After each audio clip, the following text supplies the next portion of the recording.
Hello friends, तो आज मैं आपको डिटेल में समझाने वाला हूँ हमारी क्लास 11 की हॉर्नबिल बुक की chapter 2 we are not afraid to die if we can all be together को। इसके ऑथर हैं Gordon Cook and Alan East. तो इस चैप्टर में सबसे पहले ऑथर ने एक इंट्रोडक्शन दिया है जिसमें वो बताते हैं कि ये टाइम था जुलाई 1976 का, जिनमें ऑथर, उनकी वाइफ मैरी, उनका जो बेटा था जोनाथन जो 6 साल का था और उनकी डॉटर जो थी सुजैन जो 7 साल की थी, वो सभी एक सी वॉयज पे निकलते हैं प्लायमाउथ इंग्लैंड से। और वो डुप्लीकेट करना चाहते थे कैप्टन जेम्स कुक की जर्नी को, जो कि उन्होंने 200 साल पहले पूरी की थी, जिसमें उन्होंने पूरी वर्ल्ड का एक चक्कर लगाया था अपनी बोट में। इसमें जो मेन कैरेक्टर हैं वो 37 ईयर ओल्ड एक बिजनेसमैन थे, जिनका हमेशा एक सपना था कि वो कैप्टन जेम्स कुक की जर्नी को रिपीट कर सकें। और वो पिछले 16 सालों से अपने फ्री टाइम में अपने जो स्किल्स थी एक सी वॉयज से रिलेटेड उन्हें डेवलप करने में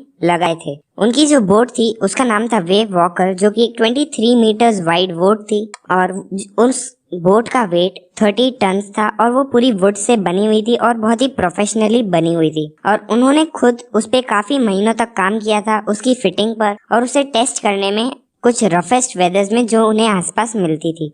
अब ऑथर डिस्क्राइब करते हैं अपनी जर्नी को, जिसमें वो बताते हैं कि उन्होंने प्लान किया था कि उनकी जर्नी 3 इयर्स की होगी और जो जर्नी का फर्स्ट स्टेप था जो कि 1,05,000 किलोमीटर्स का था, वो बहुत ही अच्छे से पास हुआ, जिसमें वो वेस्ट कोस्ट ऑफ अफ्रीका से केप टाउन तक गए थे। इसके बाद उन्हें ईस्ट की तरफ जाना था और ईस्ट में क्योंकि वर्ल्ड्स रफेस्ट सीज आते हैं जो कि है द साउथ इंडियन ओशन, तो उस एरिया को टैकल करने के लिए उन्होंने अपने साथ 2 crewmen American Larry Virgil and Swiss Herb Seigler को ले लिया था। इसके बाद केप टाउन से निकलने के दूसरे दिन से ही उन्हें स्ट्रॉन्ग विंड्स को काउंटर करना पड़ रहा था और अगले कुछ हफ्तों तक ऐसी ही बहुत ही तेज विंड्स चलती रही थी। पर ऑथर बताते हैं कि ऐसी स्ट्रॉन्ग विंड्स उनकी चिंता का कारण नहीं थी, बल्कि जो साइज ऑफ वेव्स थी वो बहुत ही बढ़ चुकी थी। वो एक्चुअल में उनकी चिंता का कारण बन रही थी, क्योंकि वो 15 मीटर से भी ज्यादा ऊंची जा रही थी, जो कि एक्चुअल में उनके मेन मास्ट से भी ज्यादा था। मेन मास्ट एक बोट का जो सेंटर पोल होता है वो होता है। इसके बाद ऑथर बताते हैं कि दिसंबर 25 को जब वो 3,500 किलोमीटर ईस्ट आ चुके थे केप टाउन से, तभी जो वेदर थी वो बहुत खराब हो चुकी थी, पर फिर भी उनकी जो हॉलीडे थी वो बहुत ही अच्छी जा रही थी। 25 दिसंबर को मतलब क्रिसमस के दिन उन्होंने क्रिसमस ट्री भी लगाया था और उसके बाद जब न्यू ईयर डे आया तब वेदर में कोई भी इम्प्रूवमेंट्स नहीं थे। वेदर चेंज जरूर हो रही थी पर और खराब होने के लिए। इसके बाद ऑथर बताते हैं कि जो जनवरी 2 था तब वेव्स की साइज बहुत ही ज्यादा बढ़ चुकी थी और फिर उन्होंने अपने जो सारे स्टॉर्म जिब्स होते हैं को उन्होंने हटा दिया था और सिर्फ एक स्मॉल स्टॉर्म जिब ही लगा हुआ था। फिर भी विंड्स इतनी फास्ट थी कि वो फिर भी 8 नॉट्स की स्पीड से आगे बढ़ रहे थे। जो शिप थी वो कंटिन्यूसली वेव्स के ऊपर जा रही थी और जब वो वेव्स के ऊपर जा रही थी तब उन्हें बहुत ही वास्ट एनॉर्मस ओशन को देखने को मिल रहा था, जो कि कंटिन्यूसली उनकी तरफ आ रहा था। और जो विंड थी वो इतनी तेज थी कि उनके कानों में दर्द हो रहा था उस विंड की आवाज से। और अब बोट की स्पीड को स्लो डाउन करने के लिए वो अपने आखिरी स्टॉर्म जिब को भी हटा देते हैं और इसके बाद वो कुछ हैवी रोप से पूरे स्टर्न के एरिया को सराउंड लूप से कर देते हैं ताकि उसे स्ट्रेंथ मिल सके। स्टर्न का मतलब होता है rear part of the ship. इसके बाद वो सभी चीजों को डबल लैश कर देते हैं, मतलब अच्छे से बांध देते हैं और उसके बाद वो अपने लाइफ राफ्ट ड्रिल को भी चेक कर लेते हैं और जो लाइफ लाइन्स होती है मतलब जो रोप्स होती है उसको अपने आप से अटैच कर लेते हैं ताकि बाद में कुछ ज्यादा दिक्कत नहीं हो। और साथ ही वो लाइफ जैकेट्स भी पहन लेते हैं और फिर इंतजार करने लगते हैं। इसके बाद आता है फर्स्ट डिजास्टर, जिसमें शाम के 6 बजे बिल्कुल सन्नाटा हो जाता है। विंड स्पीड बहुत गिर जाती है और जो स्काई होता है वो बिल्कुल डार्क हो जाता है। तभी उन्हें दिखता है कि उनकी तरफ एक बहुत बड़ा क्लाउड आ रहा है, पर जब वो क्लाउड बहुत पास आता है तब उन्हें पता चलता है कि एक्चुअल में कोई क्लाउड नहीं है बल्कि एक बहुत ही बड़ी वेव थी, जो कि एक्चुअल में डबल थी पुरानी वेव्स के कंपैरिजन में, जो उन्हें बहुत बड़ी लग रही थी और वो बिल्कुल ही सीधी थी और वो सीधा आके उनकी शिप से टकरा जाती है। पहले तो ऑथर को लगता है कि उनकी शिप जो है वो उस वेव से निकल जाएगी, पर बाद में बहुत ही जोरदार धमाका होता है और उससे उनका डेक पूरी तरीके से टूट जाता है। जो वाटर होता है वो पूरी तरीके से उनकी शिप के अंदर आने लगता है और जो ऑथर है उनका जो सर है वो सीधा जाके व्हील से टकराता है, जो व्हील होता है डायरेक्शन देने के लिए एक बोट में, और उसके बाद वो सीधा अपनी शिप से बाहर गिर जाते हैं और वेव्स में डूबने लगते हैं। उन्हें लगता है कि उनकी डेथ बहुत ही नजदीक है और वो कॉन्शियसनेस भी लूज करने लगते हैं। तभी एकदम से वो पानी के बाहर आते हैं। जब वो वेव वॉकर से कुछ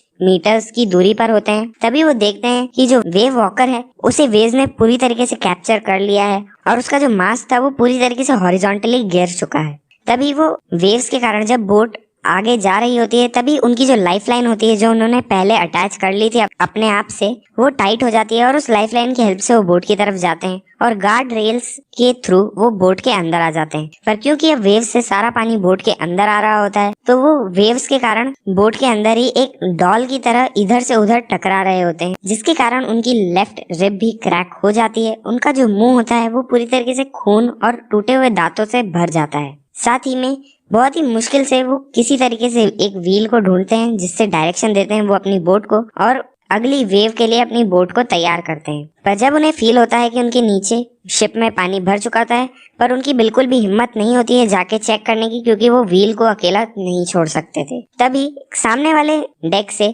एकदम से जोर से डोर के खुलने की आवाज आती है और वहां से मैरी जो उनकी वाइफ होती है वो आती है और वो जोर से चिल्लाती है कि हम डूब रहे हैं। जो डेक है वो पूरी तरीके से टूट चुका है और अंदर पानी भरता जा रहा है। तभी जो ऑथर होते हैं वो मैरी को कहते हैं कि वो कुछ देर के लिए व्हील को संभालें।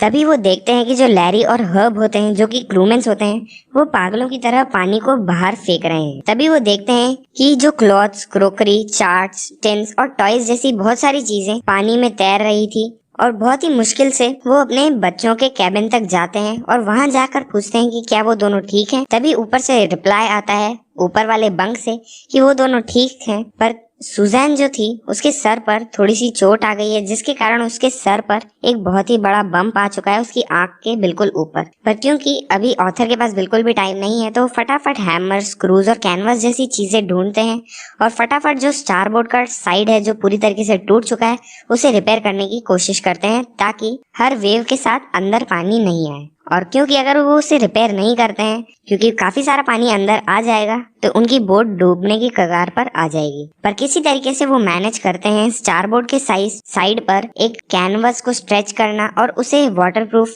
कर लेते हैं, ताकि वो जो स्टारबोर्ड का साइड है उसके जो सारे होल्स हैं और जो साइड टूट चुका है वो उसे वाटरप्रूफ कर सकें। और इस तरीके से वो काफी सारा पानी अंदर आने से रोक लेते हैं। पर उसके बाद जो मेन प्रॉब्लम आती है वो है हैंड पंप्स की, जो कि ब्लॉक हो जाते हैं आसपास मलबे के कारण, और जो उनका इलेक्ट्रिक पंप होता है वो शॉर्ट सर्किट हो जाता है पानी के कारण। अब जो वाटर लेवल है शिप के अंदर वो बहुत ही बढ़ता जा रहा है अलार्मिंग रेट से, और तभी उन्हें याद आता है कि उनके पास 2 स्पेयर पंप्स भी है। तब वो उन्हें लेने जाते हैं तो वो देखते हैं कि उनके जो दोनों स्पेयर पंप्स हैं वो पूरी तरीके से पानी के कारण टूट चुके हैं, और साथ ही में उनके जो सेल्स, जिब्स और जो मेन एंकर था वो भी डिस्ट्रॉय हो चुके हैं। इसके बाद उन्हें याद आता है कि चार्ट रूम के फ्लोर पर उन्होंने एक इलेक्ट्रिक पंप भी रख रखा है, तो फटाफट उसे कनेक्ट करते हैं एक आउट पाइप से, और फिर वो देखते हैं कि वो एक्चुअल में काम कर जाता है और वो इसके लिए बहुत ही थैंकफुल होते हैं। इसके बाद जो रात होती है वो बहुत ही मुश्किल से निकलती है, वो बिल्कुल एंडलेस लग रही होती है उन्हें।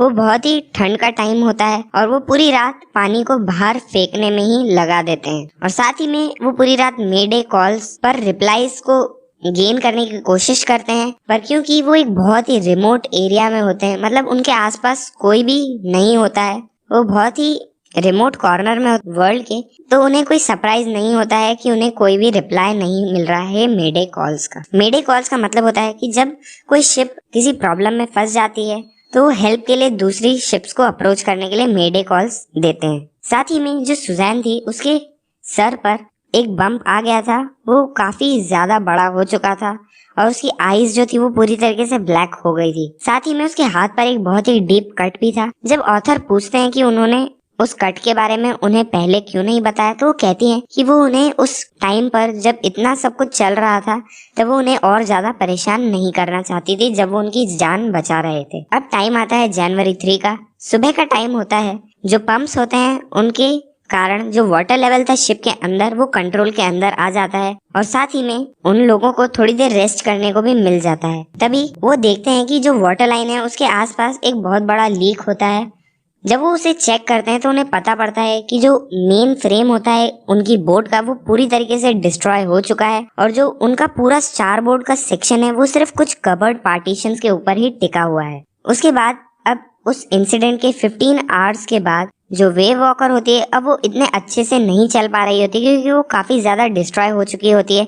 और अब ऑथर कहते हैं कि अब वो ऑस्ट्रेलिया तक तो नहीं पहुंच पाएंगे, इसीलिए वो अपने चार्ट्स को चेक करते हैं और कैलकुलेट करते हैं कि वहां पर आसपास कुछ 100 किलोमीटर दूर कुछ छोटे छोटे 2 आइलैंड्स होते हैं, जिनमें से एक था एल एम्स्टरडैम जो कि एक फ्रेंच साइंटिफिक बेस है। पर जो मेन चैलेंज था उनके लिए, क्योंकि इतने वाइड और वास्ट ओशन में उन्हें एक छोटा सा आइलैंड ढूंढना था, जो कि उनके लिए एक बहुत ही बड़ा चैलेंज था। और साथ ही में जो उनका ऑक्सिलरी इंजन था वो भी इस वेव के कारण बंद हो चुका था। अब टाइम आता है जनवरी 4 का और उस वेव को हिट किए हुए 36 आवर हो जाते हैं। तभी से वो पूरे टाइम कंटिन्यूअसली पानी को ही बाहर फेंक रहे होते हैं और अब उनकी बोट में सिर्फ कुछ सेंटीमीटर्स का ही पानी बचा होता है। पर अब वो कोई भी सेल नहीं लगाते हैं अपने शिप के ऊपर, क्योंकि वो जानते हैं क्योंकि अगर वो एक सेल लगाएंगे तो उसके कारण जो प्रेशर क्रिएट होगा बोट पर, वो जो उनके मेन मास्ट वो सीधा उनके हल के पार्ट को बाहर की तरफ तोड़ देगा। इसीलिए वो सिर्फ एक छोटा सा स्टॉर्म जिब ही लगाते हैं आगे की तरफ बढ़ने के लिए।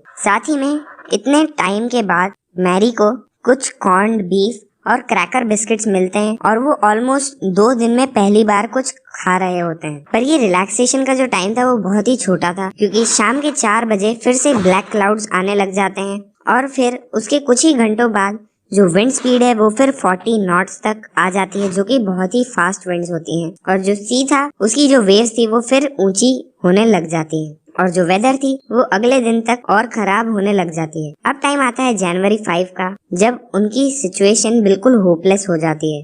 उस टाइम पर जो ऑथर होते हैं वो अपने चिल्ड्रंस के पास जाते हैं। तभी जोनाथन उनसे पूछते हैं कि क्या हम मरने वाले हैं। तभी जो ऑथर होते हैं वो उन्हें अश्योर करते हैं कि ऐसा कुछ नहीं होगा। पर तभी जोनाथन कहते हैं कि उन्हें कोई डर नहीं है मरने का, क्योंकि वो उनके अपनी मम्मी और अपनी बहन के साथ, जिसे वो कहते हैं we aren't afraid of dying if we can all be together, you and mummy, Sue and I. Author जब ये सुनते हैं तब उनके पास कोई वर्ड्स नहीं होते हैं बोलने के लिए। साथ ही में वो बहुत ही डिटरमाइंड हो जाते हैं उस सी से फाइट करने के लिए और वो सीधा जाते हैं स्टारबोर्ड साइड पर, जो कि काफी वीक हो जाता है, तो उसे वो प्रोटेक्ट करने की कोशिश करते हैं। साथ ही में वो इम्प्रोवाइज सी एंकर्स को यूज करते हैं और कुछ हैवी नायलॉन रोप्स को यूज करते हैं कुछ 22 litres plastic barrels of paraffin के साथ आगे आने वाली वेव्स को स्टॉप करने के लिए। उसी दिन शाम को वो अपनी वाइफ मैरी के साथ बैठे होते हैं और वो साथ में हाथ पकड़कर बैठे होते हैं, क्योंकि जो मोशन ऑफ वेव्स था उसके साथ पानी हर वेव के साथ अंदर आता जा रहा था और उन दोनों को लग रहा था कि उनका अंत अब काफी करीब है। पर जो वेव वॉकर होती है वो स्टॉर्म से निकल जाती है और अगले दिन जनवरी 6 को जो विंड स्पीड होती है वो भी धीरे होने लग जाती है। और जो ऑथर होते हैं फिर वो चार्ट रूम में जाते हैं और विंड स्पीड्स को कैलकुलेट करते हैं और इस हिसाब से वो कैलकुलेट करते हैं अपनी पोजीशन को और वो कुछ डिटरमाइन करते हैं कि वो कुछ 1,50,000 किलोमीटर वाइड ओशन में सिर्फ एक 65 किलोमीटर वाइड आइलैंड को ढूंढ रहे होते हैं। तभी जब वो ये सब काम कर रहे होते हैं तभी उनकी बेटी सुजैन उस रूम में आती है।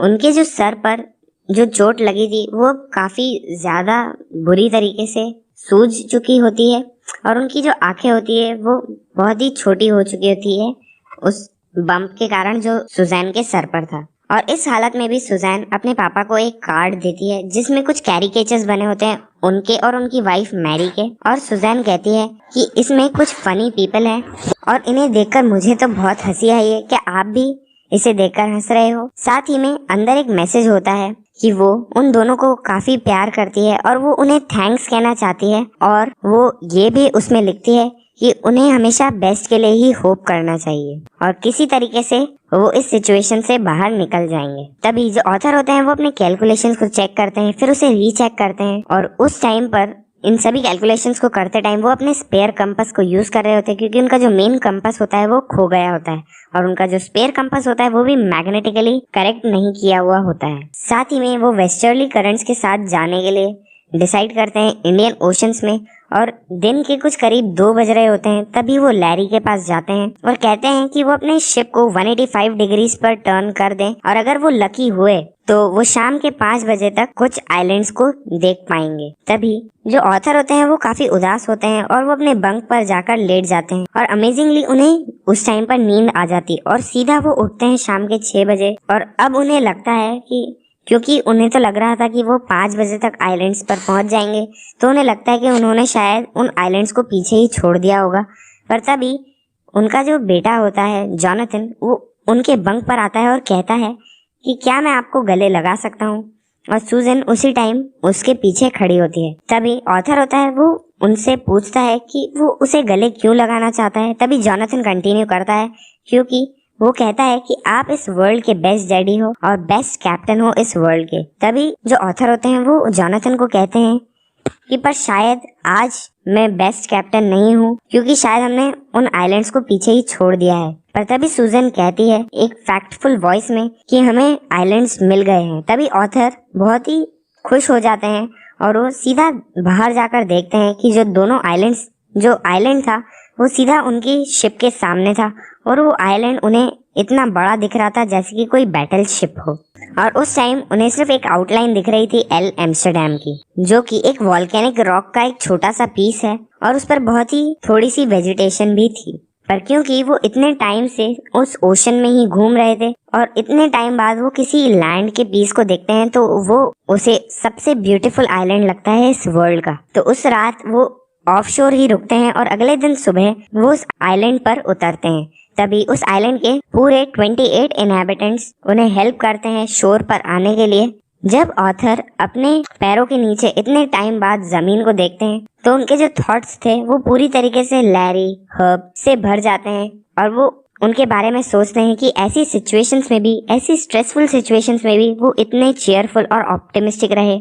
उनकी जो वाइफ थी, उन्होंने उन क्रूशियल आवर्स में जब वेव ने हिट किया था तब पूरे टाइम व्हील को संभाला। और साथ ही में सबसे ज्यादा वो सोचते हैं अपनी बेटी के बारे में, जो कि एक 7 साल की लड़की थी। और उन्होंने इसलिए अपनी चोट के बारे में अपने पापा को नहीं बताया क्योंकि वो परेशान हो जाते हैं ऐसे टाइम में। और साथ ही में वो अपने बेटे जो कि 6 साल का था जॉनथन, उसके बारे में भी सोचते हैं, क्योंकि वो एक ऐसा लड़का था जो उस टाइम पर उन्हें कहता है कि उन्हें मरने का भी कोई डर नहीं है। साथ ही में ऑथर ये भी बताते हैं कि जो उनकी बेटी थी, उनके सर पर जो इंजरी थी उसे ठीक होने में 6 छोटे ऑपरेशंस लगते हैं, जिससे वो रेकरिंग ब्लड क्लॉट को हटाते हैं उनके स्कल और उनकी स्किन के बीच में। तो इसी के साथ खत्म होता है ये chapter, we are not afraid to die if we all can be together.